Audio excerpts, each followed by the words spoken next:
So again, my name's Robin Bennett and Susan Briggs is on my whatever side you guys are looking at. We work with pet care businesses around the world to help them launch, grow, and profit. Today's topic is strategies for dealing in the post-COVID world with staffing issues, which we've been talking about a few times, but today we want to specifically talk about forecasting wage increases. So we know that, at least here in the United States, the reality is that we are facing the truth of the matter that we probably need to increase our wages to get quality employees to match what's going on in society. And a lot of other larger companies have already increased their wages. But we also have in the United States, throughout several states, and potentially it's going to go federal, we have increases that are being mandated up to a $15 an hour minimum wage, whatever it is right now, $7.45 or whatever.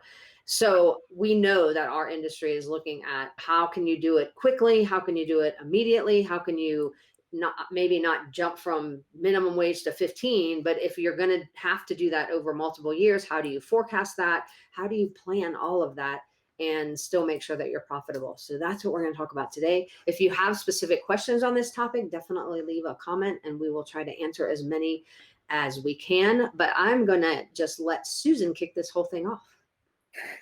How's that?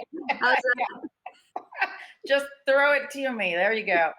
I didn't even give you a topic. I just it's wide open. Just go wide open. Yeah. I think the key thing there's a couple of key things you said there in the intro that I'm going to play off of first, because we know sometimes jumping right into the numbers part is not the most fun, but we will get there, I promise, because this is really important. If I haven't gotten you to do budgeting and some of the other things, I think getting into the numbers for wage increases is important. And I do agree that because other big companies have already started raising wage ranges to be competitive and find and hire and build quality teams, you are going to have to increase your wage range. And we've talked about that on other Facebook Lives.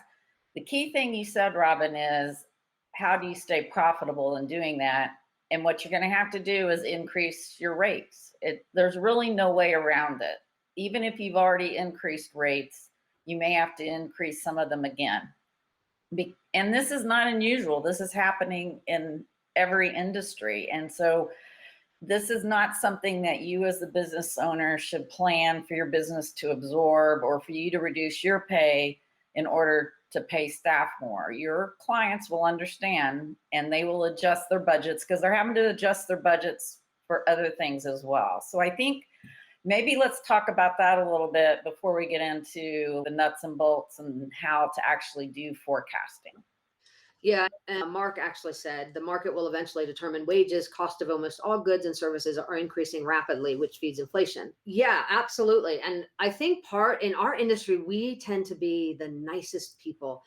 We tend to want to just help every dog that we run into. And the problem with that is that we also then tend to feel this huge burden when we want to raise our prices, like, oh, but what if they can't afford it and they won't be able to bring their dog and all of that.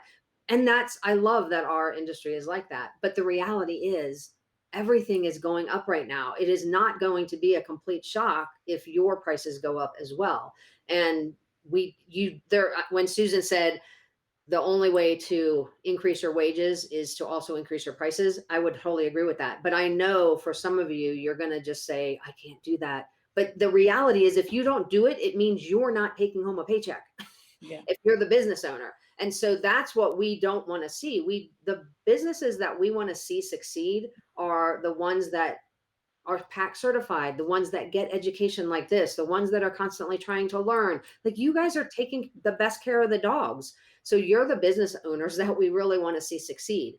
But you're not going to succeed if you're getting burned out. You're not paying yourself a decent wage yourself as the owner of the company, because I know we have worked with enough people to know you will pay all your staff and you will take a pay cut before you take your staff's cut. But we don't want anyone to take a pay cut. But that means you do have to figure out the only ways you can do that is cutting expenses or increasing your prices of your services. So you definitely need to wrap your head around that and make sure that as you start planning and forecasting these wage increases, you're doing something to your services to increase those rates. And it might not be the all around, it might be certain services. We've talked before about making a habit of increasing at least one of your services every year.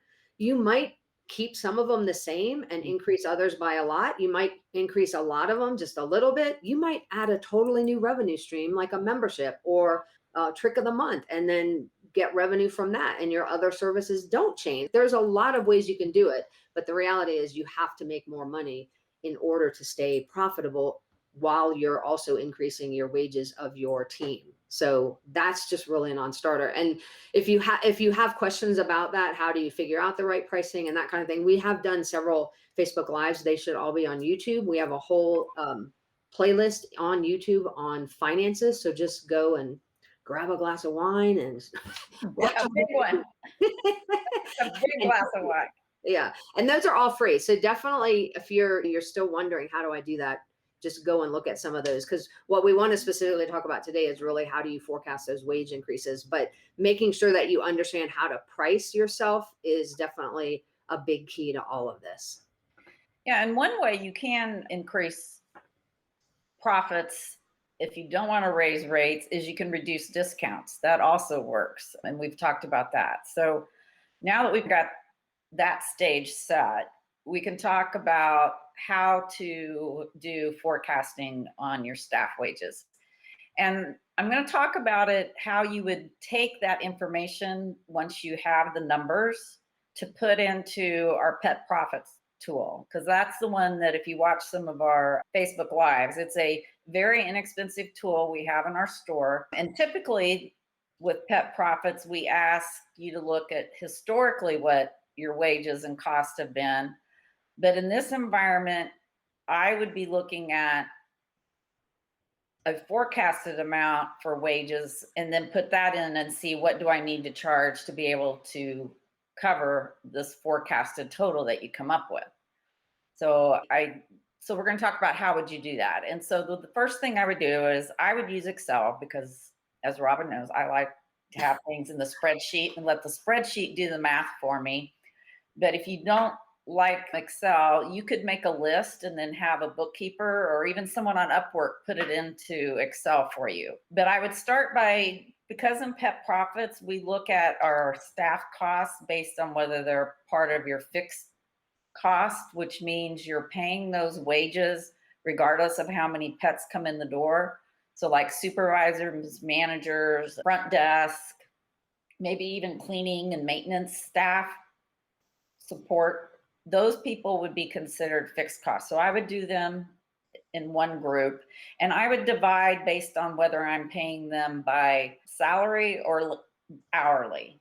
And so I would have two separate lists and fix my salary people and my hourly people. And then I would make a list of my variable cost and wages. So those are the people who are actually delivering services. So like your lodging counselors, daycare counselors, enrichment counselors, trainers, groomers, groom techs, all of that. And again, I would, if I'm going to use pet profits, because we want you to look at profitability by service, I would be doing them, list my staff out by department. So I'd put my daycare counselors together, my groom counselors, groom techs, and all that. So I'll just stop real quick to say, and I'm typing notes as you're doing that, Susan, because I know that sometimes it helps to read it too. But for those variable costs, when we're talking about the staff that are delivering services, that is assuming that you are not overstaffed. So in other words, this is one of the reasons we recommend reservation systems. This is one of the reasons that we recommend a membership like what we normally recommend for Daycare 2.0, where you're doing an enrichment model, where you have a set amount of money coming in for the staff that you're going to staff with. So this can be tricky if you end up with a whole bunch of staff and then you don't have dogs that day. That's what you want to avoid, because now they are still part of your variable cost, but it's wasted payroll expenses, obviously. So the really savvy business owner is going to monitor their scheduling and match that with the dogs. And I know if you're brand new, that's a learning curve to figure out how many dogs you need, how much staff you need. And initially, when you're first open, you are maybe going to have days where you have too many people, but hopefully you'll pick up your marketing to recover from that, because you don't want to go for weeks and weeks and weeks with that. And I know it's also hard to tell people to go home when they've come in, and obviously the staff wants their pay and they don't want to have to waste their time. So there's some systems that you need to put in place just to make sure that you're keeping your payroll as low as you can in general. So I just wanted to throw that out. Oops. JJ agrees with you, Robin. All right.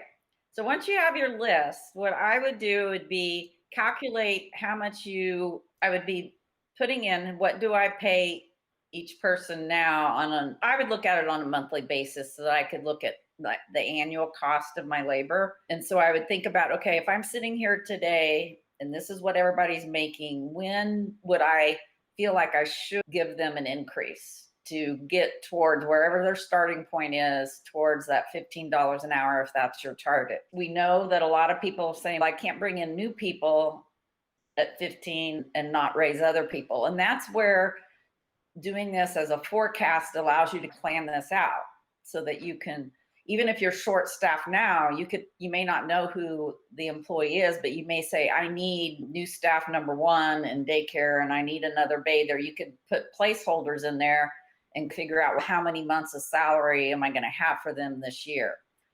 So I would, put what everybody's making now and then decide, okay, I'm sitting here in July. What month am I going to give them an increase and how much? And then calculate how many months are they going to be at this wage versus how many months at the new wage. And then that would get you, in the end, you'll have 12 months worth of payroll that you'll say, okay, this is what staff's going to cost me for 2021. And then I would do another set of calculations, say for 2022, this is what they're going to cost me, and see how much more in revenue you need to make to cover that increase in cost. And then I think the beauty of doing this in a spreadsheet is that you can list those people, you can list their current amount, and then you can list the projected amount and whatever date you want to start that. But then if it turns out to be too much and you're like, there's no way I can pay that, you can start tweaking that to say, okay, maybe I don't start this person for 2 more months. Maybe I wait 2 extra months before this group of people starts, or maybe you don't start certain people who already have a higher salary until later, whatever it is. But you can play around with those numbers to start to see what is the impact. But I think you'll also see the reality of, okay, now here's the difference. I need to make up at least that much in additional revenue. And how are you going to do that? And it might be because you're going to bring in extra dogs, or you're going to raise prices, or whatever it is. Some of those ideas we already talked about. But you really want to get that hard and fast number. And for those that are doing this over multiple years, and we had a few people that said, like Lindsay said, she's at $13.50, 75-cent increase every year till $15. In some states, it's actually dictated how much you go up. In other states, they just say, by this date, you have to get to $15. And so you can plan this over multiple years to say, okay, what's my growth going to look like? And what is my payroll increase going to look like? And then what do I have to do to make sure I have enough clients paying me for those services?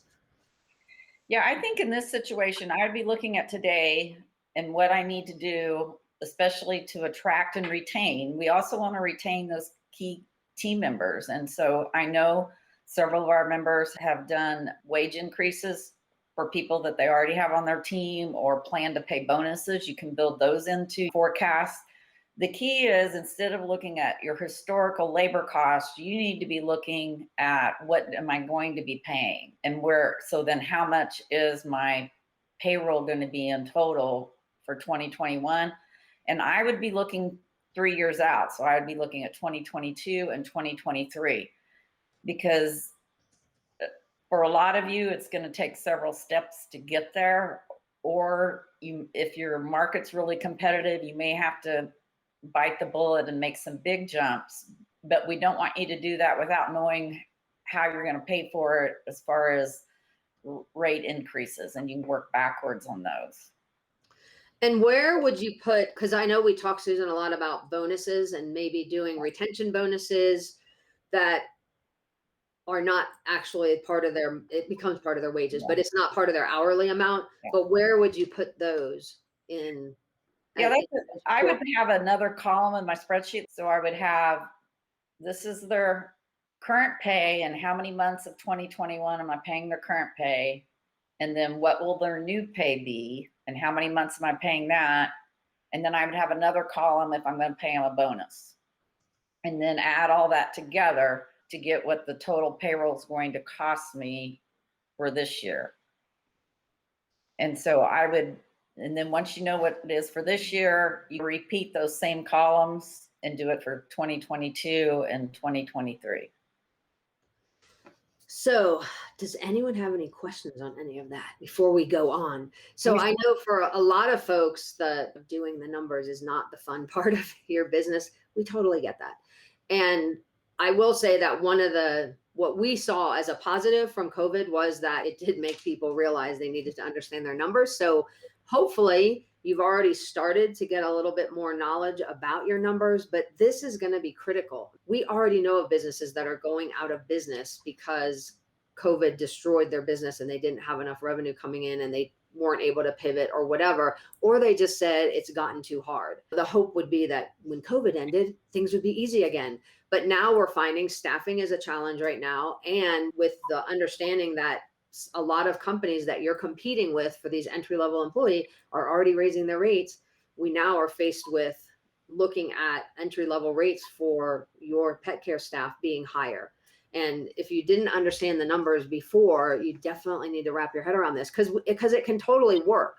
It's just that you have to really understand. And the whole point is not just to do numbers for numbers' sake. The whole point is all of the spreadsheets that we are always asking you to do are helping you to make decisions. So it's the data is what you want from it. The data to say, okay, I can totally hire another person to work in my front desk or another person to work in the lodging area or whatever it is. And having the actual numbers to back that up, I tell you, it will take a huge relief off. You'll feel some stress doing the initial numbers if that's not comfortable for you yet. But I can tell you, the more you do it, the more comfortable it will get. And next thing you'll be like making decisions really quickly based on your numbers, which is really the goal. Absolutely. So Samantha said, where do you put your PTO? Yeah, paid time off. I don't know why that didn't all show up in there. Where do you put? Well, yeah, I don't know. The computer's not working. It's overwhelmed with all the numbers too. What I would do, Samantha, is if you're effectively, if you're saying you're paying them for 40 hours a week for every month of the year, it's effectively already in there because some of those weeks they're going to be off because it's assuming they're working 2,080 hours in the year. The one thing I didn't talk about was, because I was saying putting an hourly wage, you have to pay employer taxes and stuff. And so if you know what percentage that is, once you have your new staff amount, you can multiply the total staff wages by the tax rate you end up paying to also include that. If you have other benefits, if you pay insurance and things that are actually hard out-of-pocket costs, if you know that percentage based on your current payroll, you could also then account for benefits. So I would get my subtotals by my fixed and variable, and then increase the subtotal for the employer portion of taxes and the other paid benefits that you offer. All right. So hopefully that answers your question. If anyone else has any questions, any other questions on any of this, let us know, because we know this is a new thinking process for a lot of you that haven't had to deal with the wage increases yet. But we talked about before that even if you're not being mandated to do it, we are thinking that in our industry, we thought really that things would settle down after labor, but Susan and I don't actually think that's going to happen. Like I thought everybody, first of all, we did think that the floodgates would open when COVID started opening up and cities and states started opening up. We did anticipate that the floodgates would open that's exactly what happened. But then we also thought, okay, so summer is going to be really good. And then staffing will all fix itself by Labor Day. I don't think that's going to happen. And I think that's not going to happen because there's just some strong things going on in the community, not just in the pet industry, but in every industry, that is going to have long-term effects, I think. And a lot of people wanting different work-life balance because they've seen how great it is to be at home more often. I think they want more flexibility in scheduling. I think they want and really are starting to demand a higher wage for whatever work they're going to do. So I don't think that's going to change. I think that we're going to continue to see the need to increase our wages for those new employees. And then obviously you'd have to consider what's happening with your current employees. If you have, and this is we can talk a little bit about this, but we've seen this done both ways. If you have a manager or like a supervisor level employee who's making $15 an hour now, and now the minimum wage is dictating you have to pay $15 an hour, or your community, you just decide you're going to pay $15 an hour for your entry level employee, what is going to happen to that manager's salary? And we've seen some people that just say, hey, that's the salary they get for now because I can't afford to do anything else. But we also see people that are giving wage increases across the board so that everybody, not necessarily 100% the same across the board, but they're trying to recognize that those key leaders might need an increase as well. And so that can affect things too. And honestly, you want to make sure that you're taking care of those people who have been with you for a long time. So you might want to sit down with them and say, okay, I can't give you $3 an hour more, but maybe I'll do a little bit. And then that's where some of those retention bonuses can come in, and just communicating with them what the plan is for standardizing all of those all of that pay over time. And do you want to talk a little bit about pay level, Susan? Because I know we've talked about that in the past too. Yeah, I think it's what you should have is for each position, what is the pay range for that position? Because there can be a point of time if people are not growing and learning that they may not just get an increase for longevity of being there. So for every position, job description, what is the range? Like, this is the lowest you would come in, and then this is the most I would pay for that job, because you're really paying for the job that's getting done and not the person. And that can seem very cold, but that's where you need to consider that this is a business.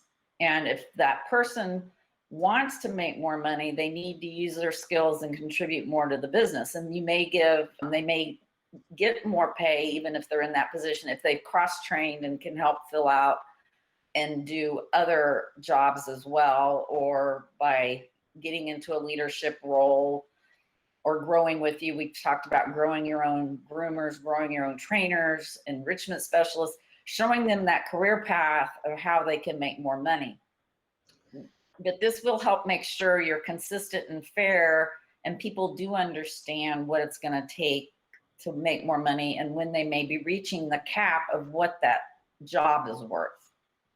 Yeah, and I think that's really hard to do if you've never done it before. So I would really sit down and think through that.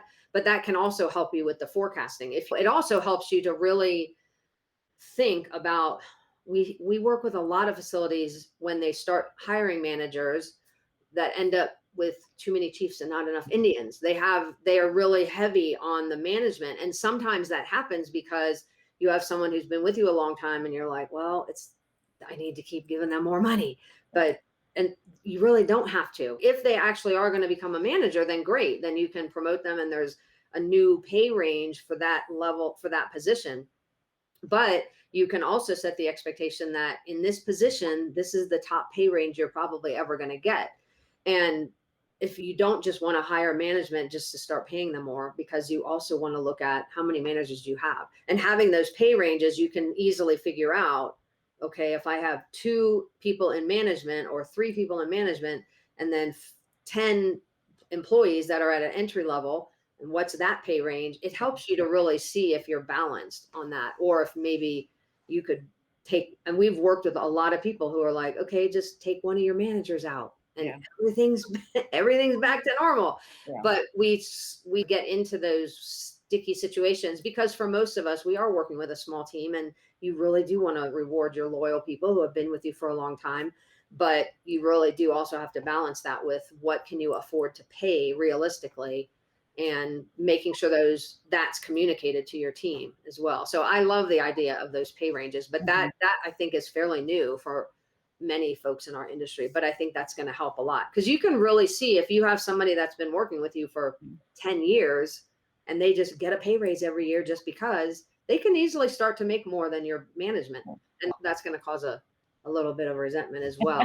Yeah. Yeah. And if anyone's member of Pet Guru College, we actually did sample org charts and pay ranges, and you can find those in your leader tools to give you an idea of how you can start setting something like this up.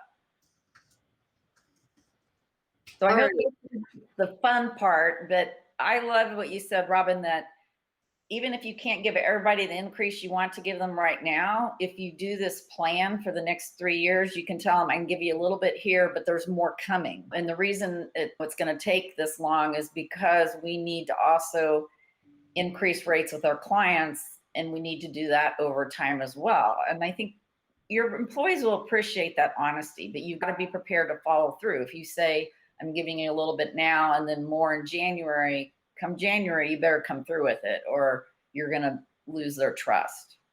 Yeah. And I think if you haven't already had some of your employees come and ask you about this pay increase stuff, I think you're in the minority.